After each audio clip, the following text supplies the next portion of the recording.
Olá, seres sombrios, novamente aqui. Eu sou Dark Philip e este é o Diverso Universo de Philip no Halloween. E hoje teremos o primeiro vídeo do quadro especial de Halloween, Animais do Halloween, ou Animais Macabros, ou Animais Místicos. Não sei ainda, ou só animais, tá? Tô pensando ainda no nome do quadro. Até esse vídeo ser postado, ele já vai ter um nome, ou não, né? Quem sabe? Bom, estes vídeos fazem parte da minha parceria com o Ed, que tem o perfil EtherVet, um perfil de veterinária, lá no Instagram, onde ele sempre está trazendo ali as fichas completas de animais com seus dados biológicos, curiosidades também sobre eles, e neste mês de outubro ele trará os animais relacionados ao Halloween que eu trarei aqui no vídeo. Então eu vou falar da parte mística, mitológica, e ele vai falar da parte biológica. E hoje nós vamos falar sobre o bode, o Satanás, e também os gatos, né? Gatos pretos. Por quê? Bom, já peço que você deixe seu like neste vídeo, por favor, isso é muito importante. E se você não deixar, eu vou amaldiçoar você. Se inscreva no canal se não for inscrito, vá comentando ao longo do vídeo o que você está achando, o que você quer mais, que animais que você quer que eu traga aqui, que a gente traga, esqueci como que fala, que a gente traga aqui. Se esse quadro vocês gostarem, foi muito bom, né? Tiver assim bastante like, bastante visualização, bastante comentário, a gente, quem sabe, pode estender este quadro além de outubro. Aí eu posso trazer outros animais que não necessariamente relacionados ao Halloween, mas, né, outros animais ali que tem o seu lado místico, o seu lado mitológico, ok? Bem, eu estou aqui ainda satânico porque nós vamos falar do bode. Vou começar logo pelo bode. Não, vou começar pelo gato. Vou deixar o bode por último. Bom, gato preto. O último vídeo aqui no canal foi sobre o mundo sombrio de Sabrina. E lá eu falei sobre os familiares. A Sabrina tem um familiar que é o Salem, que é um gato preto, ok? Eu falei um pouco do gato preto no meu vídeo sobre sexta-feira 13, vou deixar aqui embaixo, se eu lembrar, no link aqui. E o gato preto é realmente o tipo de gato mais comumente relacionado ao Halloween, a bruxas e tal. Isso aqui é um 666, mas eu fiz certo e aí fica invertido na câmera, tá? Enfim, tirei um monte de foto e desse jeito, vai ficar assim mesmo. Bom, gatos são animais sagrados para muitas culturas e a gente sabe que tudo que é sagrado para outros povos, especialmente aqueles que praticavam magia e cultuavam várias divindades, era e é considerado demoníaco maligno pelos judeus e cristãos, religiões judaico-cristãs. Então, o gato não seria diferente. Como eu falei, nós temos várias culturas que cultuam os gatos e os felinos em geral, mas a que sempre se destaca é a cultura egípcia, né? Onde nós tínhamos algumas divindades relacionadas aos felinos, as duas principais, Bastet ou Bast e Sekhmet, a deusa leoa. Bastet era a deusa gata, né? Porque ainda cultuamos os deuses egípcios, eu cultuo, inclusive essas duas. Bastet é a deusa gata, a deusa da alegria, da felicidade, da vida, protetora e guardiã dos faraós. Por isso, muitos gatos eram encontrados e ainda pode se encontrar na arte egípcia. Muitos gatos, eles tinham gatos, eles criavam gatos. Inclusive, alguns estudiosos acreditam que os egípcios foram o primeiro povo a ter gatos domésticos, porque os gatos eram comuns em todos os lugares ali no Antigo Egito. eram mumificados como seres humanos, eram mumificados com seus donos e colocados dentro das pirâmides, porque no pós-vida os gatos seriam guias e guardiões daquela alma, daquele indivíduo, né, na jornada dele, que era muito importante para os egípcios. Então, Bastet sempre foi muito cultuada. E, geralmente, nós encontramos, em maior quantidade, representações de Bastet como uma gata preta. Enfim, Sekhmet era a deusa leoa. É muito interessante porque existia uma divindade leão, mas os egípcios, eles entendiam talvez essa força feminina da leoa, porque Sekhmet era uma das deusas mais importantes do panteão egípcio, muito mais importante do que o deus leão.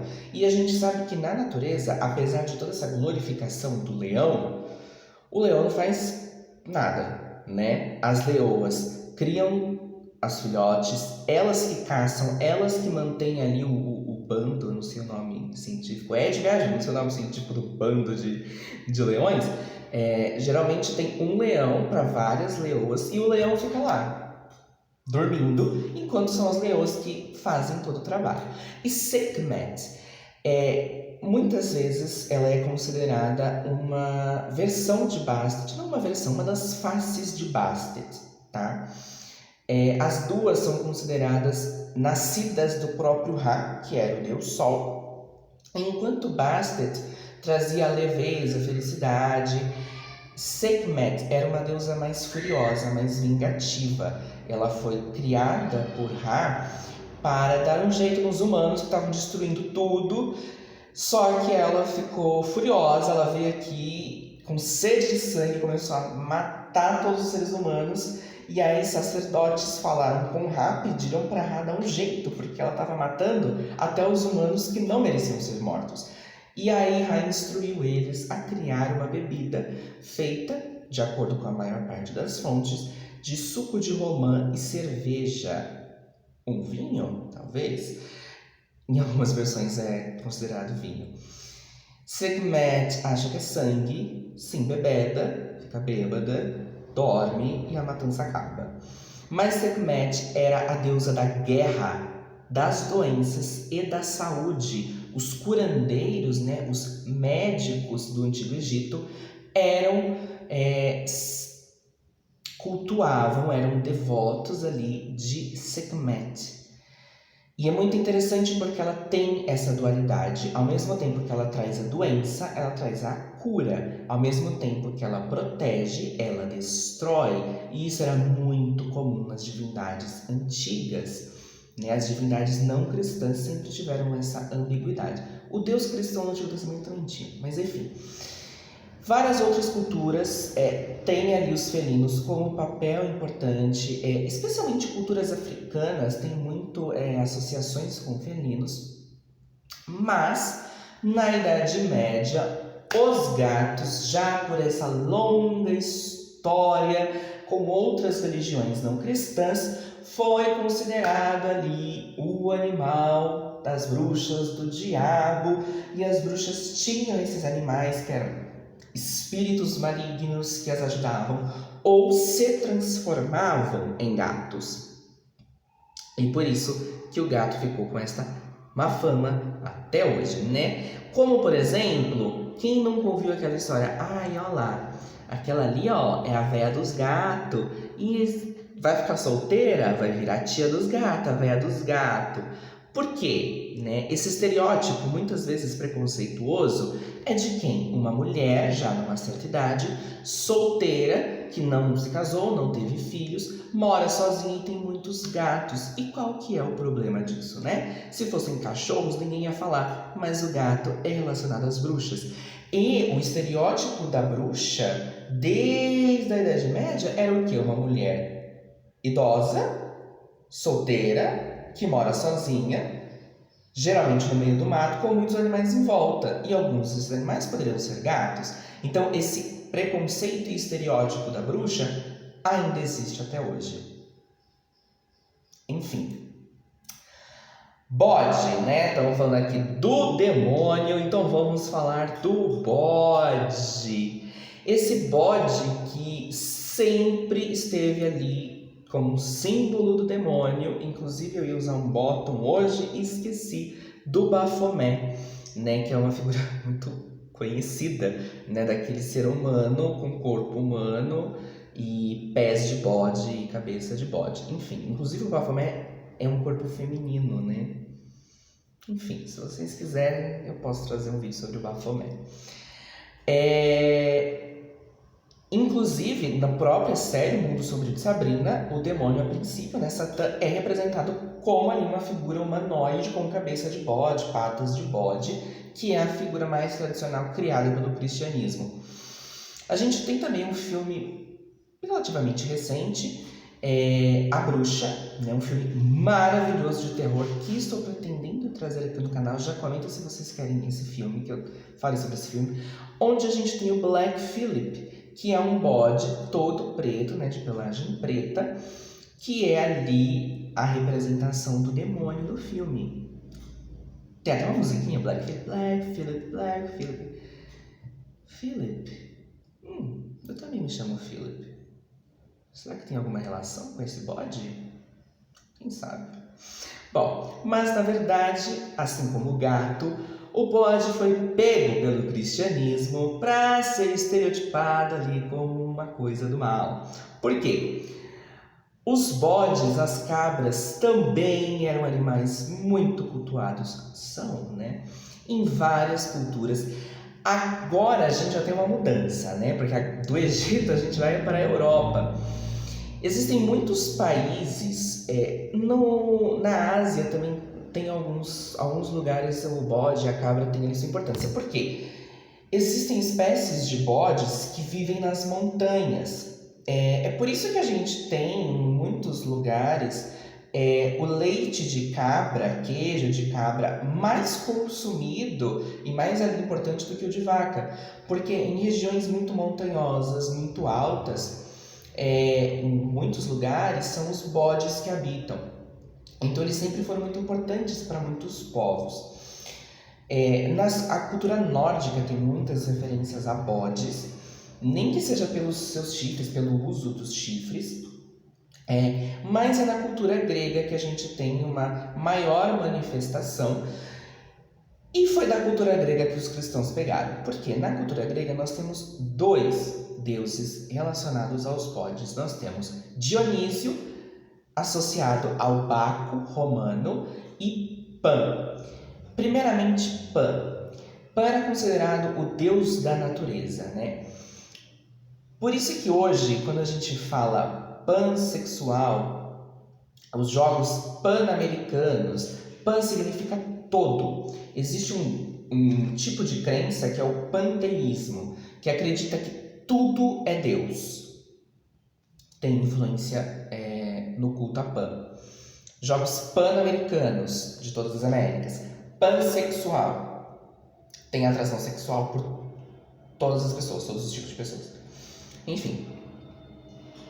Pan era considerado o deus dos bosques, o deus da natureza e também o deus da loucura. Por isso que a gente tem pânico de Pan, porque acreditam que para proteger os bosques, né, seus bosques sagrados, para proteger a natureza, Pan muitas vezes assustava as pessoas que pretendiam, né, destruir, fazer algum mal para a natureza, para os animais, e ele assustava as pessoas que entravam, ao vê-lo, entravam num estado de loucura imediato que nunca era revertido. Essa pessoa ficava assim para sempre. Por isso que a gente tem pânico hoje, né? Mas Pan, ele foi muito cultuado por muito tempo. Ele também é uma divindade muito antiga, provavelmente cultuado antes dos deuses que a gente conhece hoje em dia, como Zeus, Hera, Atena, mas que depois desses deuses acabou sendo bem diminuído e tem até Tem ali umas lendas, né? Já tinha ali alguns mitos sobre a morte de Pan, mas o cristianismo decidiu trazer isso, dizendo que quando o Deus, né, o Deus único, o Deus cristão, chegou lá na Europa, eles ouviram o grito de Pan que estava agonizando enquanto morria. Enfim. E Pan, ele era um sátiro. Na Roma, um fauno, inclusive o nome de Pan, né, em Roma era Fauno. Sátiros são criaturas mitológicas, né, criaturas místicas, que têm o corpo humano e caprino, né, bode. Geralmente tem aqui a parte de cima humana, com chifres, barba, uma barba que lembra, né, aquela barbichinha do bode, e pernas e patas de bode. Pan teria sido o primeiro sátiro, depois ele teve ali alguns filhos que foram virando sátiros. E os sátiros sempre foram ligados à sexualidade, né? A gente vê até no filme Hércules da Disney, o Phil, que é o treinador do Hércules, é um sátiro. E ele sempre persegue as ninfas. Existia esse mito de que os sátiros viviam atrás das ninfas para transar, né? Então os sátiros e Pan, por Pan ser um deus da natureza, ele também é ligado à fertilidade, né? À vida, eram ligados à sexualidade. A outra divindade que pegou muitos aspectos de Pan é Dionísio, né? O Baco romano. Algumas vezes ele é representado como um sátiro, né, com partes do corpo de bode, não é sempre, tá? Inclusive o Dionísio, um dos animais associados ao Dionísio, especialmente a Baco, era o leopardo, um felino. Mas Dionísio era o deus do prazer, do teatro, da alegria, do vinho, das orgias e da loucura também. Então a gente vê que nessa transição de tempo, quando Pan começou, o culto a Pan começou a ser diminuído, alguns aspectos dele passaram para Dionísio. E bom, né, acho que todo mundo já ouviu falar o termo bacanal, que é o que? Uma grande orgia, né, uma festa com muita bebida, com muita comida e com muito sexo, que tem origem do nome Baco, né? Ali a versão romana. Essa história de versão romana é meio complicada porque não foi bem assim, mas enfim. É uma história longa, então, né? Não vou resumir aqui também. Tem a ver com Baco. Então nós temos duas divindades greco-romanas que são ligadas ao sexo, aos prazeres da vida, aos prazeres do corpo. A loucura é a comida, a bebida, a festas, ao teatro, né? E lembre-se que no teatro grego, os homens interpretavam os papéis femininos também. Então nós tínhamos o quê? Drag queens. Bom, e o cristianismo odiava tudo isso, não é mesmo? Odiava prazer, odiava sexo, odiava assim, né? Pregava que odiava, né? Os fiéis não podiam. Bebida alcoólica, muita comida, abundância de comida, alegria, prazer, jogos, teatro. Gente, teatro é o maior pecado que existia durante muito tempo na Idade Média. Então, quando eles pensaram, nós temos que botar medo nesse povo para esse povo nos obedecer. Eu fiz um vídeo sobre sistemas totalitários, usando Sex Education como exemplo, e eu falei um pouco disso, né? Para você manipular mais facilmente as pessoas, um dos passos é botar medo nelas. Então a Igreja Católica, na Idade Média, cria a figura do demônio. Pega lá da Bíblia algumas referências a uma figura que talvez seja um anjo caído, que talvez fosse lá uma besta, que talvez fosse o inimigo de Deus, que na verdade Satanás não era assim no Antigo Testamento, mas enfim. Pegaram um monte de referência espalhada da Bíblia e criaram a imagem de Satanás. Então, fizeram Satanás exatamente como Pan, metade humano, metade bode, exatamente como ele. Colocaram ali, a princípio, a cor verde, depois virou vermelho, que eram cores ligadas ali ao pecado na época, né? O verde lembra o quê? Natureza. E o vermelho lembra sangue. Sangue de Cristo, né? Enfim, não sei. E pegaram o tridente de Poseidon, porque Poseidon ainda era muito cultuado para quem vivia ali perto do mar, né? Puseram o tridente de Poseidon na mão de Pan, pintaram ele de verde, depois vermelho e criaram o demônio. E é por isso que até hoje a gente enxerga o demônio como metade bode. Existe outra figura grega muito importante, que era a cabra Amalteia. a Malteia, que foi a cabra que alimentou Zeus quando era um bebê recém-nascido abandonado. E uma das versões, né, acredita-se que esta cabra, após morrer, foi transformada por Zeus na constelação de Capricórnio.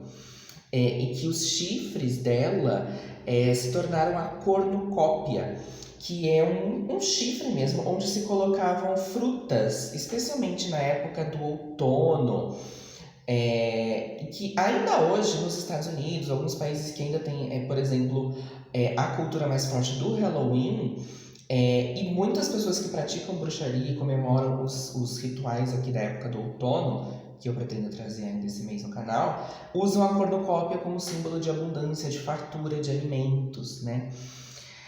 Mas eu não vou falar da... Eu sei. Durante esse mês eu acho que eu vou fazer muitas promessas. Esses 2 vídeos eu tenho feito muita promessa, mas eu pretendo trazer um quadro sobre os signos do zodíaco, então eu vou falar sobre Capricórnio e eu vou falar da Malteia lá. Inclusive, se você quiser que eu fale sobre signos, comenta aqui embaixo, tá bom? Bom, é isso por hoje. Lembrem-se, se vocês ainda não foram lá na página do Ed no Instagram, porque como eu já avisei vocês nos outros vídeos, ele vai postar os animais provavelmente antes de eu soltar o vídeo. Então vocês podem saber os animais antes do meu vídeo. Então se vocês ainda não foram lá, vão lá agora, sigam ele, tá? Ativa o sininho lá do Instagram para vocês receberem quando ele postar coisas. Me sigam também no Instagram, porque este mês eu estou contando meus contos de terror de minha autoria lá no meu Instagram, fazendo ali uma sessão de histórias macabras ao redor da fogueira. Então me sigam lá, ok? Também ativem esse sininho para quando eu postar alguma coisa vocês saberem. Curtam este vídeo, se inscrevam aqui no canal se não forem inscritos, continuem comentando aqui no vídeo e compartilhem este vídeo para quem vocês acham que vai se interessar por esses temas e por minha pessoa. E, para vocês não esquecerem, é melhor vocês fazerem isso, senão eu vou amaldiçoar vocês, porque, né, como eu já disse, esta é a versão sombria do The Philip, e a versão sombria do The Philip não tem medo de amaldiçoar ninguém, ok? Então é isso, gente, ficamos por aqui, mas vão ter muito mais coisas neste mês de outubro, e muitos outros animais estão por vir.